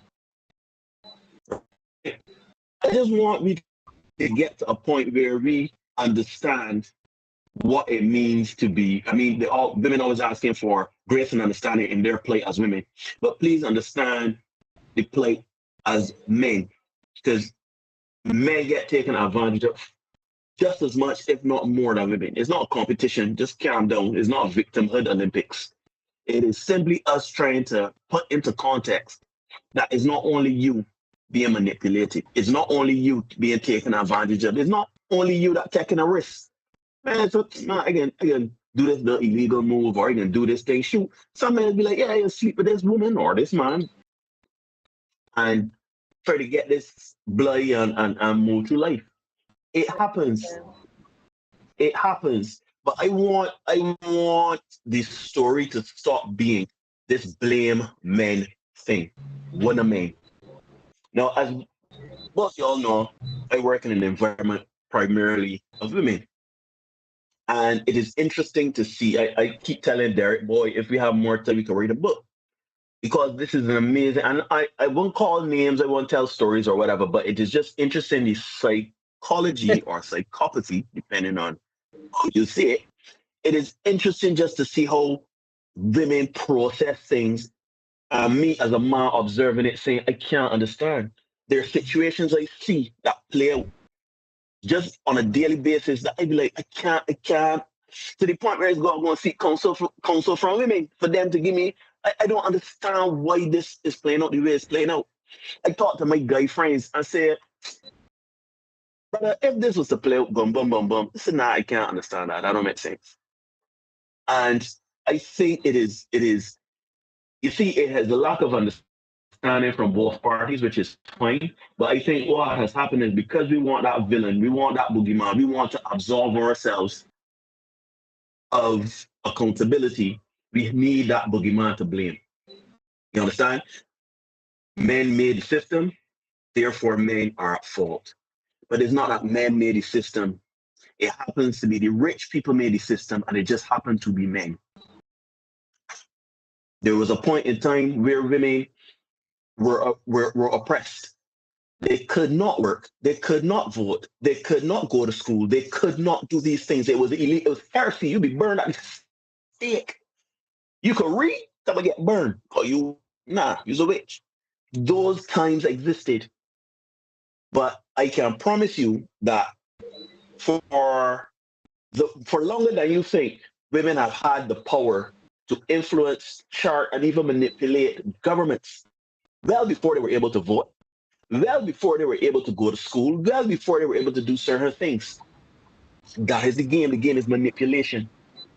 I just don't understand why. Because watch, if we were living in a society where we understood, okay, men and women, people ain't good. People manipulate. It ain't a one person fault. It's just we as human beings. There are some of us that are just twisted, that just are out to get ahead and take advantage of. We would not have a space to have a podcast. We would not be talking about Joy Taylor. These things would not be, we won't be talking about these things. These would be blurbs on the news. Why? Because we know this is what it is. But no, we constantly try to pin the blame on men. It is a man's fault. When a woman does it, she can cite all of these things. Case in point, Megan Hall. Let's say his name was Martel Hall, right? And let's say that he worked in a department where his superiors or some of the women were in authority, superiors or whatever. And Marshall was taking advantage, well, not taking advantage of, but had sex parties, orgies, doing all sorts of wellness, whatever. And it was just a gender swap from Megan to Michelle, right? I mean, from Marshall, right? He would be fired. He can put up a lawsuit. But let me be honest, how does it sound in a man saying mental health, trouble with marriage, taking You was advantage of authority, etc., etc., etc. Like it sounds weak. It sounds, and and the thing about it is, right, it is not a projection of what I think. It is just what it is. We cannot be weak as men.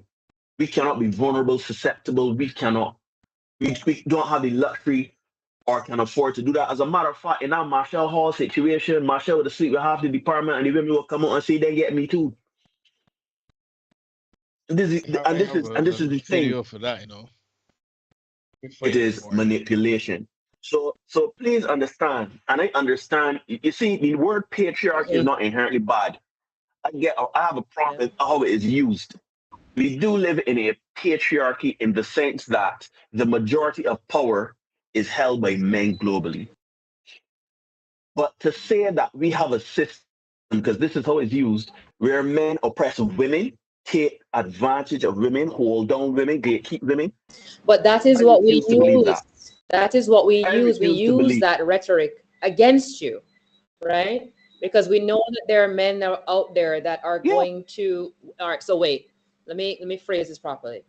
Some of the mentality that we have as women, for some of us, the mentality is, okay, I know that I am going to be believed to a point, and then I have to play plan B. So, right? So what was said earlier is, I get involved with this money, man. I play the game until the money starts to kind of quiet down. And then I move into plan B, which is call rape, call oppression, call mental health, all these things. So the game is already rigged that way.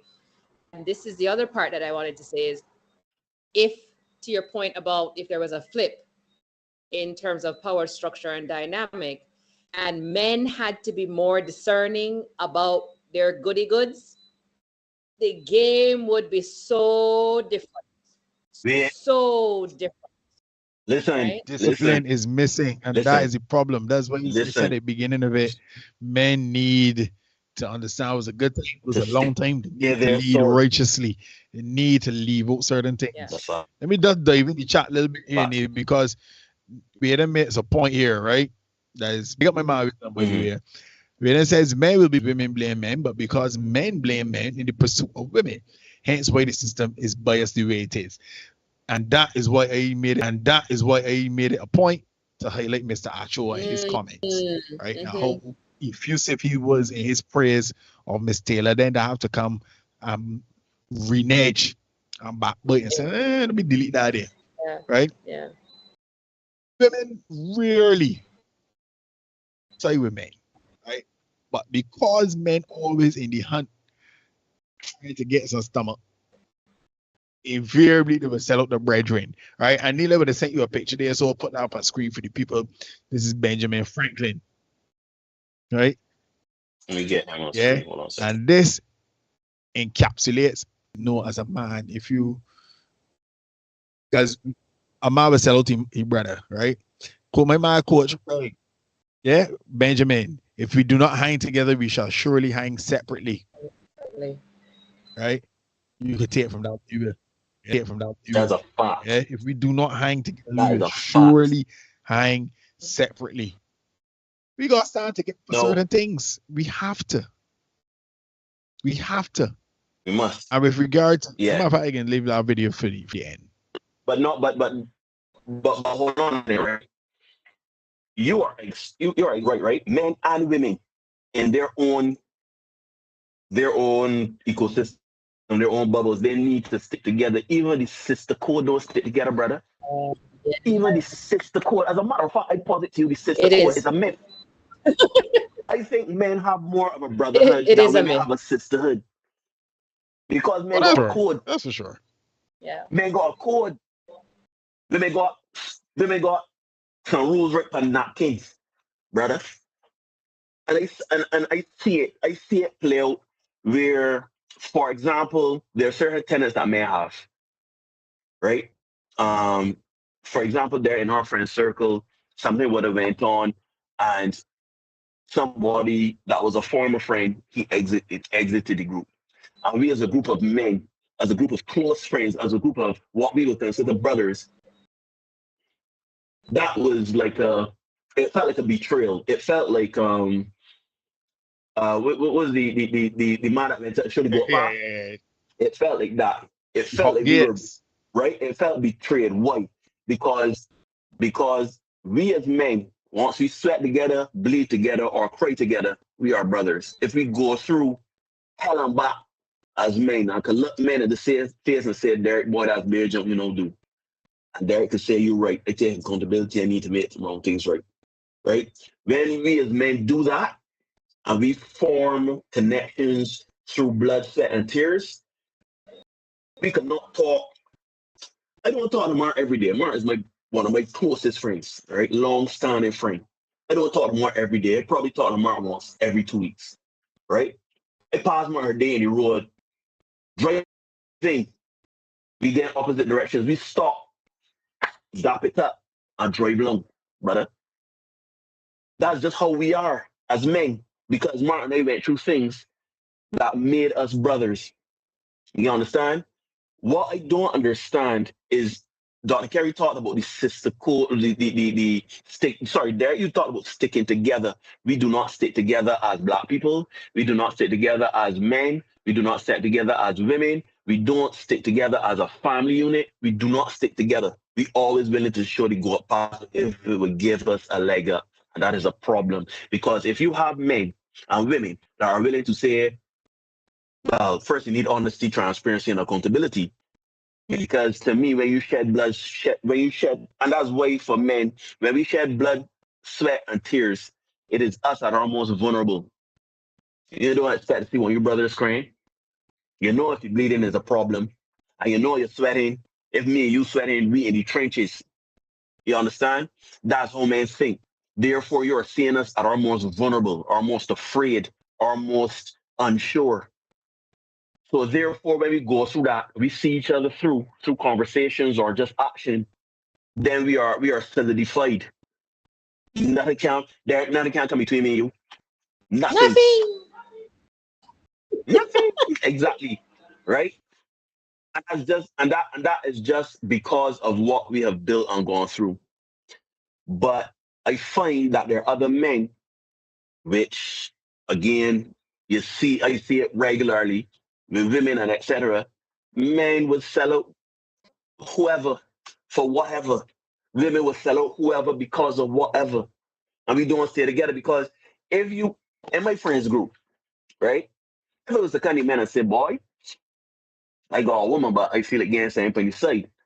Man, tell me now, That, oh, that boy, you got a good hope woman, boy, that. you can't do that, boy. That's foolishness. You can't do that, boy. You's a man of a certain station. You got a woman of a certain station. You got to move up. You got to keep it moving. To me, when you have friends around you, people that you call friends, brothers, etc., or sisters, and they're around you, and you come with BS, and they're like, yeah, man, go on for it. Yeah, man. Hello, don't rob that bank. Gonna teach that money. Gonna take piece side. Yeah, man. Curse out that person. When you know full well that is not what they should be doing, you are not a true friend. You are a person showing to go apart. And this is why we are in the position that we are in. Because we don't stick together, we don't have conversations, we don't take accountability for things, or we don't even call out people, or how we call out people is very all over the place. And this is why we're in the problems that we're in. Joy Taylor with Taylor Rooks, who's a woman I used to like. So then sitting up on a podcast talking big junk, in my opinion, talking about, yeah, if you don't got the money, if you don't got the this, that, the next, the third, you can't get access, you can't get the But goodies. you know, Man, really and truly, another woman should be saying, yeah, that we shouldn't be talking these things. We trying to be wise or we ain't trying to be wise. If you're not trying to be a wife, that's fine. But don't come on the internet spewing all of this, knowing full well what you got in your back pocket door, or your closet look like door. but we know that what we say, the, these things are for hits, right? For likes. A lot of this stuff that we hear these folks talking about, particularly in that kind of context, is like this is simply just for likes. We're not funny, fine, and financially up there. Like, you know how many people fit that description? Those are the three qualifications for you to open your legs to somebody and potentially have a child with somebody. those three things can go along with drug user, wife beater, somebody who does all sorts of I But mean, Diddy was all them there's things, huh? so many things Diddy was all those them three words can be things. associated with beyond, right? And this is why I'm saying being discerning is now such a priority. It is such a priority. And for us to pay attention and say, listen, you know what? This really is true big for me. This is not for me. And the only time you can actually recognize that and step back is if you are self-aware. You have to know. You have to know who you are and your boundaries. Otherwise, you'll fall for anything. Just to add on to what you were saying, right? I agree with you 1,000%. And I don't even think that discernment, I think discernment right now is such a rarity, right? Maybe find a woman as men, and there you could ball me out. Maybe find women, all the big titties, all the big booty, all the way you could do in the bedroom, 630, lizard lock, barbell twist, all of them things that you can do. If we can find a woman that is discerning and she knows how well and where and takes accountability for her actions and understands what the real game is, but she win. That's She what you has said won. in the beginning of the show. Men got to start choosing with the brain. Right. Yeah. Because you can't get caught up Value in placement. how a woman look. But men moving from a space of desperation. Men move out of desperation. And you know what, Derek?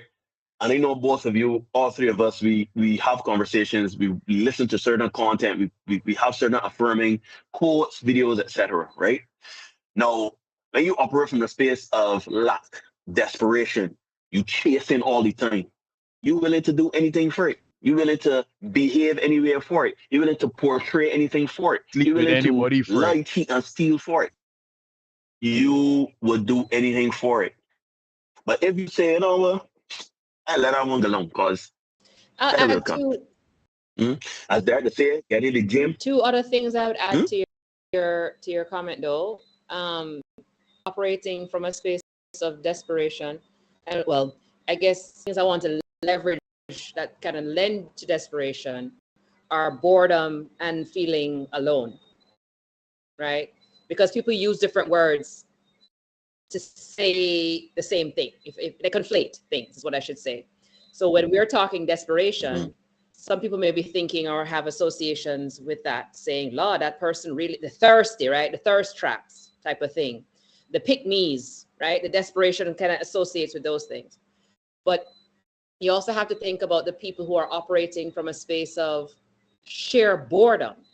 Like there is boredom bred of loneliness, right? And there is that level of boredom bred of like you're haunted, like you just there your soul is just miserable, you're restless type of thing. And then that can lead to desperate acts. So I want to put those up there too, and not just say, because some people might be like, oh well, I know I'm not desperate, but you may be lonely, right? You may be bored. But you see, but here's the thing. But here's right. But I want to be. And I agree. I'm glad you want to make that thing because desperation doesn't mean that you're necessarily thirsty.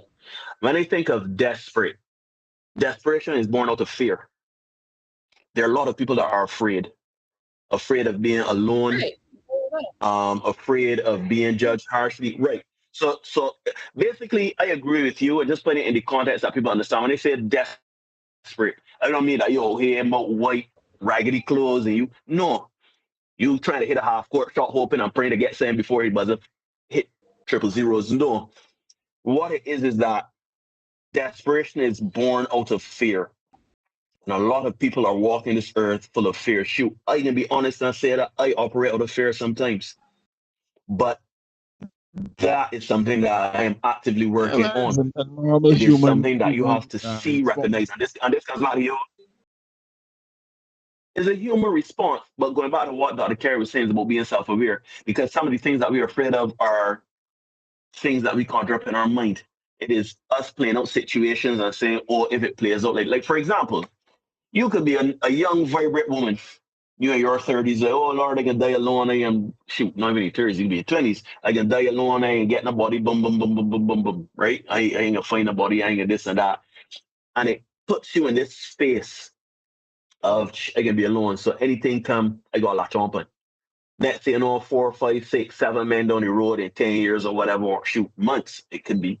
You constantly looking for somebody to fill a void because you're afraid of being alone.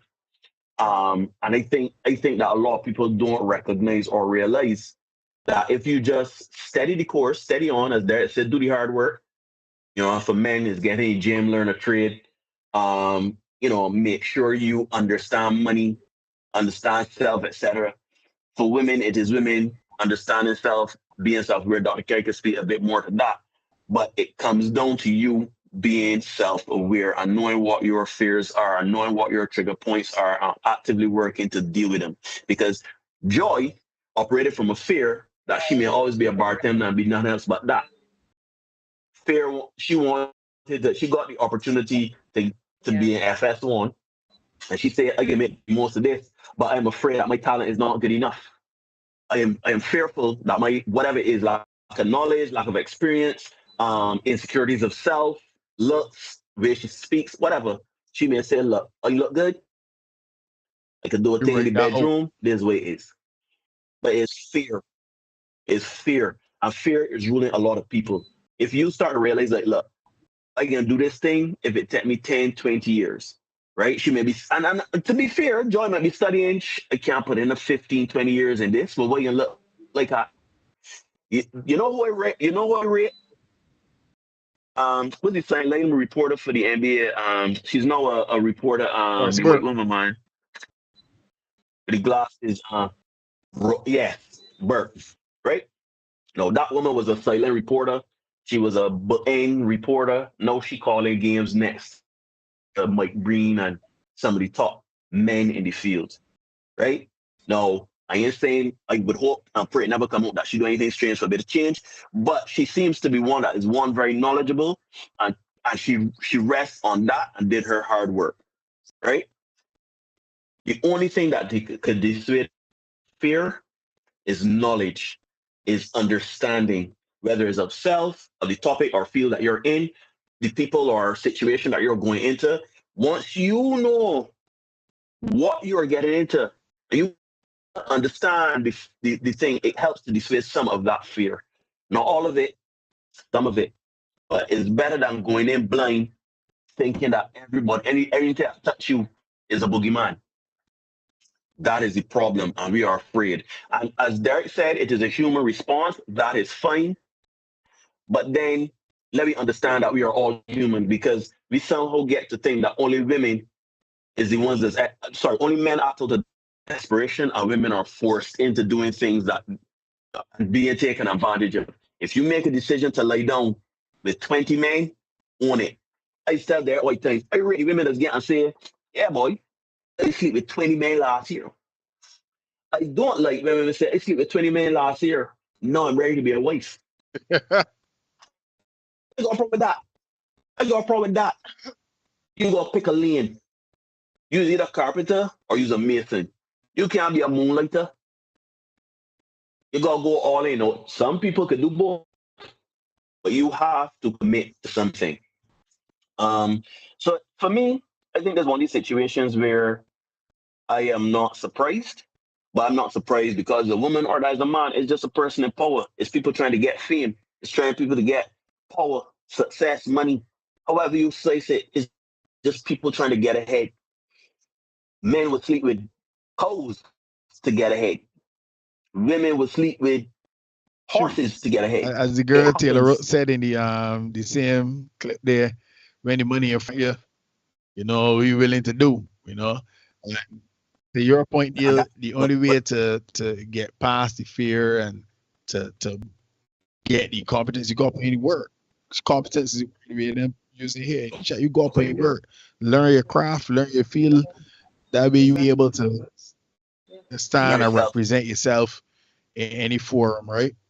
But Mhm. yeah, we had a long one here Mhm. tonight. We got 3 minutes Can I to say go, one 10 last more thing? minutes.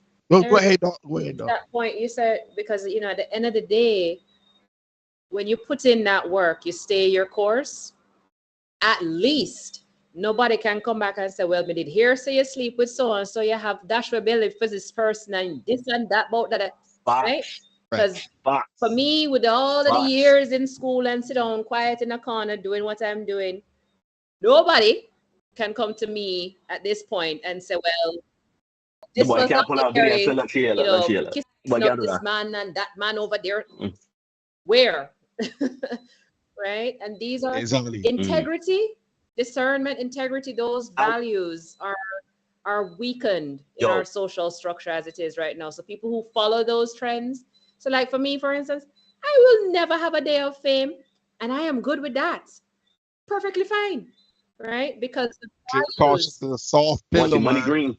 sleep And they sound at clear. night. Right? Sleep sound at night. And I think so many people, to your That's the point, thing. Neil, about operating in fear. They're fearful that they'll never be recognized for something, that they'll never take this easy route because I see $2 million right now.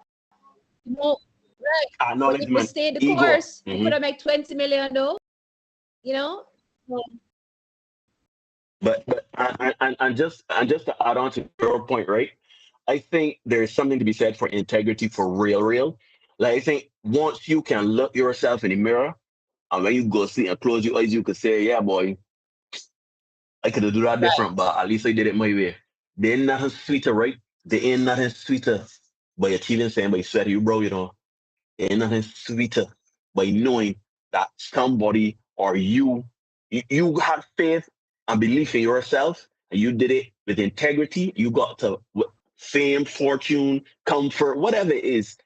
You did it your way. You ain't went out there and you know that man got video you somewhere or that you got money ill-gotten gains or whatever. I know that there's always saying, because I know there's this thing that I watch where they say, you know, if they were, you got $10 million in cash in front of you, you literally can touch it, you see it, everything like that. Most people will see that money and say, I'd do anything for that man. What do you want me to do? They might not think that there's anything untoward about it. And then now, when the devil comes for you signature, you in too deep. But always remember, if somebody tell you they got $10 million here, you just gotta do one thing and it's all yours. Nah, it's too good to be true. Because it might be something small. You do it, but you always gotta be paying that person. You always gotta be paying interest on that 10 million, and it ain't worth it sometimes. And we seeing that in some of these cases since 2017, with all these Me Too and all these people coming up and things. There is a cost for doing business, as my mom did say. But he's another one that embroiled in foolishness too. There's a cost to doing business. You want to play the game, as Dr. Kerry said.